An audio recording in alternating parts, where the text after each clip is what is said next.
একই জায়গায় তৃতীয়বারের মতন আবারও দুর্ঘটনা। সম্মানিত ভিউয়ার্স, এই মুহূর্তে আমরা আপনাদেরকে দেখাচ্ছি যে একটি ট্রাক ইতিমধ্যে একটি ড্রেনের মধ্যে পড়ে যায়।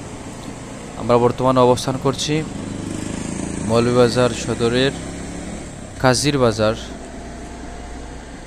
যেখানে আপনারা ইতিমধ্যে দেখতে পাচ্ছেন যে একটি ট্রাক আর যেখানে ড্রেনের কাজ চলমান সেখানে পড়ে গেছে তৃতীয়বারের মতন। এর আগেও কিন্তু আমি একটি লাইভে আপনাদেরকে দেখিয়েছিলাম যে সেখানে একটি ট্রাক এই ড্রেনের মধ্যে, তখন কিন্তু এই ড্রেনের পুরোপুরি কাজ শেষ হচ্ছিল না। এই মুহূর্তে ড্রেনের কাজ শেষ হলেও কিন্তু তার পাশে যেই গর্তটি রয়েছে সেটা কিন্তু ভরাট করা হয় নাই, এজন্য আবারও কিন্তু সেখানে দুর্ঘটনা ঘটে। এর আগে কিন্তু একটি ট্রাক পড়ে গিয়েছিল, এর আগে আবার দুইটি মোটরসাইকেল সেখানে অ্যাক্সিডেন্ট করেছিল। আপনারা দেখতে পাচ্ছেন যে কিভাবে সেই দুর্ঘটনার পরে গাড়ির সমস্ত মোবিল কিন্তু পড়ে গেছে। আপনারা ইতিমধ্যে দেখতে পাচ্ছেন যে খুব দ্রুত বেগে আসায় কিন্তু সেখানে সেই ট্রাকটি পড়ে যায়। হয়তোবা সে এখানে যে কাজ চলছিল জানতো না, এজন্য কিন্তু দুর্ঘটনা ঘটে। এখানে কিন্তু আমরা আগেও বলেছি যে কোনো সংকেতের চিহ্ন নাই, যে যারা লোকাল যারা ড্রাইভার এখানে আছে তারা কিন্তু জানে যে এখানে কাজ চলছে, ট্রেনের কাজ চলমান, এজন্য কিন্তু তারা ধীরে ধীরে সেখানে যায়, সেখান পার হয়। কিন্তু বাহিরা ডিস্ট্রিক্ট থেকে, বাহিরা জেলা থেকে যে গাড়িগুলো আসে তারা কিন্তু জানে না এখানে যে ড্রেনের কাজ চলমান, কোনো সংকেতও নাই, এজন্য কিন্তু অনেক সময় অ্যাক্সিডেন্ট হয়।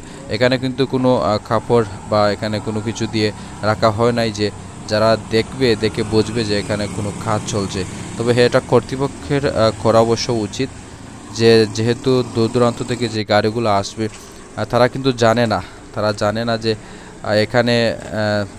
এখানে কাজ চলছে, ড্রেনের কাজ চলছে, যার জন্য এখানে কিন্তু দুর্ঘটনার প্রবলটা একটু বেড়ে যায়। না জানার জন্য কিন্তু অনেক সময় দুর্ঘটনা ঘটে। ইতিমধ্যে কিন্তু প্রায় দুইবার ট্রাক অ্যাক্সিডেন্ট হয়েছে আর একবার মোটরসাইকেল অ্যাক্সিডেন্ট হয়েছে। আমরা যতটুকু জানতে পেরেছি যে তো প্রায় 3বারের মতন এখানে অ্যাক্সিডেন্ট হয়েছে, তৃতীয়বারের মতন অ্যাক্সিডেন্ট হয়েছে। আমরা কিন্তু আপনারা দেখাচ্ছি যেখানে ফাঁকা জায়গা রয়েছে সেখানে কিন্তু এই ট্রাকটা পড়েছে।